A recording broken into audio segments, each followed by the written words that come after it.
एक दफा का जिक्र है कि एक छोटे से गांव में नेहा नाम की एक खूबसूरत और शरारती लड़की रहती थी। नेहा की सबसे बड़ी ख्वाहिश थी कि वो अपने दोस्तों के साथ एक शानदार गोलगप्पा पार्टी करे। गांव के बच्चों में गोलगप्पे खाने का जुनून था और वो हमेशा इस बारे में बात करते रहते थे कि किसने सबसे ज्यादा गोलगप्पे खाए। एक दिन नेहा ने अपने सब दोस्तों को इकट्ठा किया और कहा, हम एक गोलगप्पा पार्टी क्यों नहीं करते। सब ने खुश होकर उसकी तजवीज को मान लिया, लेकिन एक मसला था, उनके पास पैसे नहीं थे।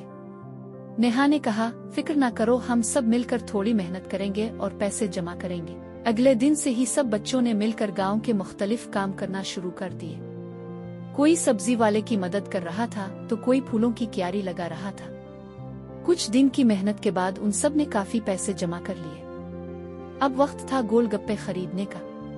नेहा और उसके दोस्तों ने बाजार जाकर गोलगप्पे, मीठा और खट्टा पानी, चने और आलू खरीदे। इसके बाद वो सब मिलकर गांव के पार्क में गए, जहां उन्होंने एक शानदार पार्टी का इंतजाम किया।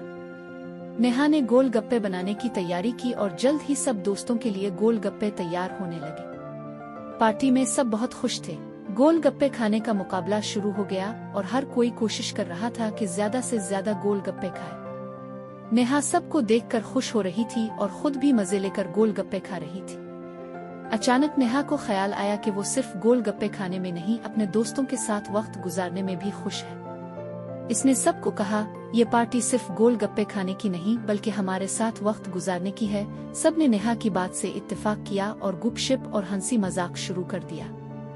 शाम को जब पार्टी खत्म हुई तो सब बच्चों ने नेहा का शुक्रिया अदा किया और वादा किया कि वो जल्द ही दोबारा ऐसी पार्टी करेंगे। नेहा के दिल में खुशी की लहर दौड़ गई, क्योंकि वो जानती थी कि दोस्ती की असल खूबसूरती साथ वक्त गुजारने में है। यूं नेहा और उसके दोस्तों की गोलगप्पा पार्टी हमेशा के लिए यादगार बन गई। गांव के बच्चे अब भी इस पार्टी को याद करते हैं और कहते हैं कि दोस्ती की सबसे बड़ी खुशी छोटी छोटी खुशियों में है।